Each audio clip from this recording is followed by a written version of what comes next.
So getting back to that spiritual high and that vortex can become quite difficult. And it's because that time after the awakening, there's a lot happening in the ego and how it's trying to get back, how it's trying to plug itself back into the experience to take over again. And that interrupts that feeling, that interrupts being in the vortex. So getting back to that spiritual high, that vortex, that energy of intensity again becomes quite difficult. And the ego will never come in where you are aware. It cannot exist inside of awareness. Ego only exists inside of the what if, or tomorrow, or yesterday. It does not exist in the present. It cannot, unless you are unaware. So if you're sitting in thought, you're literally sitting in ego and not being aware of the moment. It comes back so sneakily in the shadows, and that's why spiritualists call it shadow work. And that's what you have to navigate through. Now, getting back to that vortex and getting back to that intensity takes some time, but there's certain things that help make it faster. There's things that will help you snap back into that intense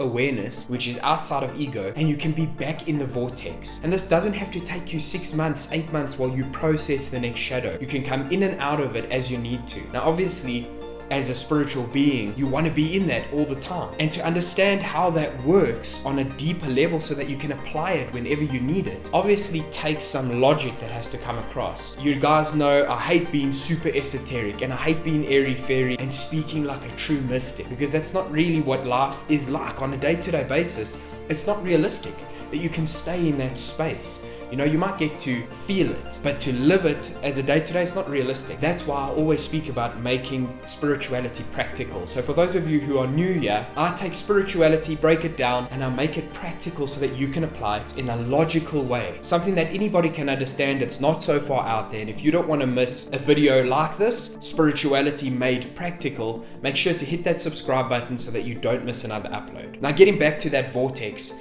that feeling we all after. Now, after the spiritual awakening, so many of us go, I just need to be there all the time. You know, it's often a topic we discuss about the difference between like being a monk, living on a mountain without the ego's distraction, because there's no place it can distract you. That's great. But how do you come into the real world and not be impacted by things? How does the ego not impact you? Well, there's a system it operates on, and that's what this whole thing's about, right? It's this pyramid, this triangle, whatever you want to call it, of the vortex. And this is something that took me a long time to come to understand and how to do properly, because each element of these has got a few steps to really stop them so that you can get back into that vortex and then reinitiate them after. And the key point is always this: awareness is 80% of the work done properly. But how do we get back to awareness? How do we get back to being totally aware and not in our heads? It's such a difficult thing to do. So to get out of that ego that comes back in the shadows, that doesn't want you to know it's there, takes concentration, takes that awareness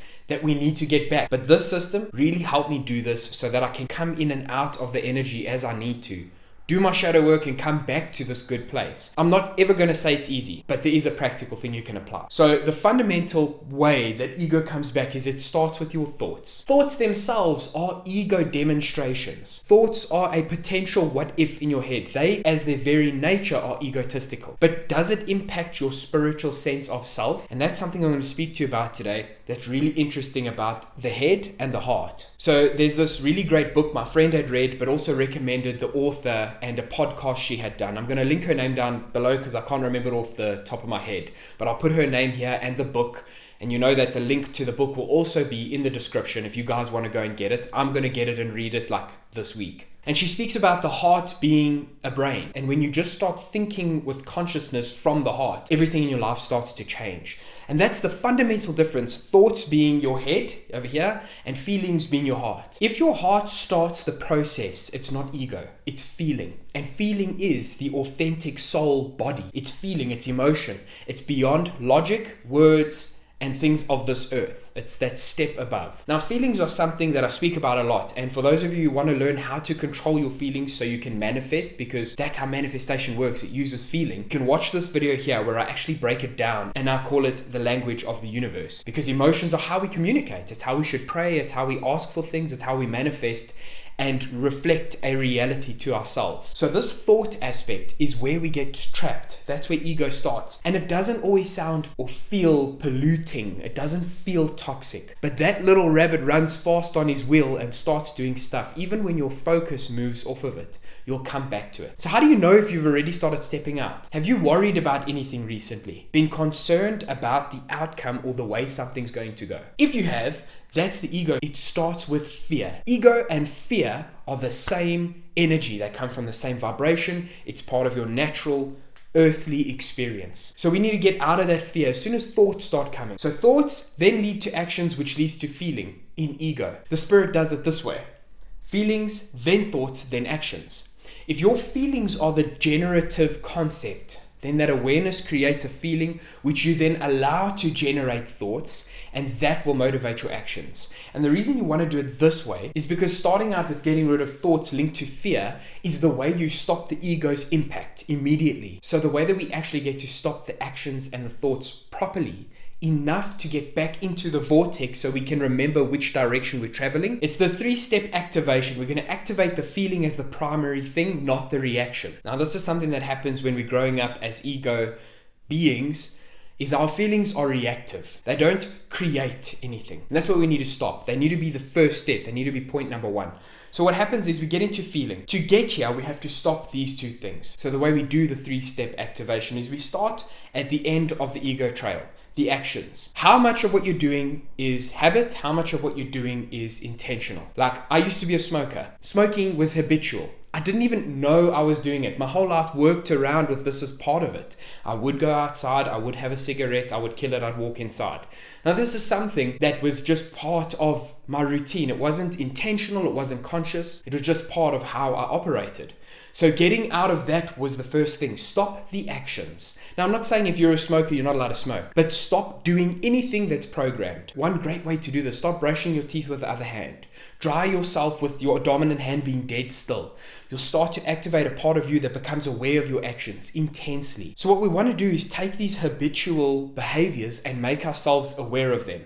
As soon as we do that, we can start to really become conscious of the actions portion of the way we operate. It's just about doing that. If that is to change your hands while you brush your teeth, or dry yourself with your non-dominant hand after your shower. In this moment right now, are you moving your lips maybe? Is that a thing you do? Like something like that, or scrunch your nose, or open your eyes wide. What actions are you doing that are habitual that you weren't quite aware of? And let me know in the comments which one you were doing. Like, I'm just curious to hear where people start with that awareness. Is it, oh, I'm tapping my foot right now, or I'm moving my fingers on the back of the phone watching this video? Like, I really want to hear from you. What was the start of the awareness of your behavior? I'm curious to hear. So one of the things you'll see I do in this video, and it even frustrates me during editing, is the way I'll move certain times and my mouth. I like move my mouth funny, and I see it in the editing, and I'm becoming aware more and more of where that comes out. The next thing, after we've become aware of actions, just in the moment, it's like a minute of just focusing on what you're doing habitually, and then we want to move into the thoughts. What are the thoughts in that moment? Just becoming aware of them will stop the ego in its tracks. It cannot do anything if you are aware. So you want to become aware of those thoughts. Anything that you're thinking at the moment, oh, I have to go and pay my bills. I have to go and sort that out for the dog parlor, the groomer, whatever. As soon as you become aware of those thoughts, bring them into the moment. So it's the combined awareness of what am I doing right now and what am I thinking? And what it will do is pause everything. In that paused moment, you are the observer. That is the goal. You want to activate the observer. That will re-inspire the feelings, and you will get back into that energy. So you get into that moment of, whoa, okay, I'm very aware of myself right now and what I'm doing. And then it won't do anything because it's like, what if I do something wrong? So the ego goes very quiet. It goes, oh, it's hiding. It doesn't want to be seen. So you just sit there, feel it for a second, feel this awareness of the thoughts, the actions, anything that you're doing, and then feel whatever you are feeling. If it's discomfort, feel it. If it's happiness, feel it. If it's excitement, you just feel it. But be aware of the thoughts and actions while you are allowing yourself to feel, because there is a backlog of emotions that need to be processed. It's not always pleasant, so don't do this when you're on your way to work. Do this when you have the time to focus on it. You're going to need 10 minutes. So just allow yourself to feel, and you will feel the feelings start flowing, but they don't necessarily have names. They don't have meaning. They're just experiences, and you let yourself go through it. And you should, at the end, feel a sense of indifference. I don't really care about this thing that I know I have to do, but I don't care about it. I don't feel like doing that right now. That is how you know you're on the right track. Then you allow yourself to feel the indifference and start to imagine the version of life you want. This is technically a meditation, but it doesn't require you to sit down to breathe specifically, although that will help. It's technically a logical explanation of what's happening during meditation. So you get into that state of ultimate awareness outside of the thoughts and actions, because that is where your human ego ends. So that's why you're getting out of it. So becoming completely aware of it is how you trigger the feelings to do their job. And what that's going to do is lead you through a little bit of a tunnel, and at the end will feel like stillness. And then you think about what you want. At that point, you're going to think, okay, I want XYZ. Because that conscious decision to think is now going to flip it on its head. Now you're going to go to feel, then think, then act. Because it's going to turn the thinking and the actions into conscious ones. And that's the fundamental difference. That's how you stay in that spiritual high. So over here with this FTA, you want to feel first. That's how you do it. Pause everything that's happening on autopilot. Feel, allow that to happen. Intentionally think, create thoughts that work for you. I want to be with this person in this place and have these things. What is the feeling that is feedback from that experience in your imagination? That is the instruction, the blueprint for how you manifest it. It's the feeling. So if you want to know how to manifest in very quickly and you haven't seen my other videos, the way to manifest is to feel what you would feel if you had what you want to have. So this is the blueprint. So when you think consciously about what you want, it's going to give you the emotional blueprint and say, oh, well, it would feel like this if you had it. So you go, cool, there's the blueprint. Let me feel it right now. And what that will do is help you choose your actions.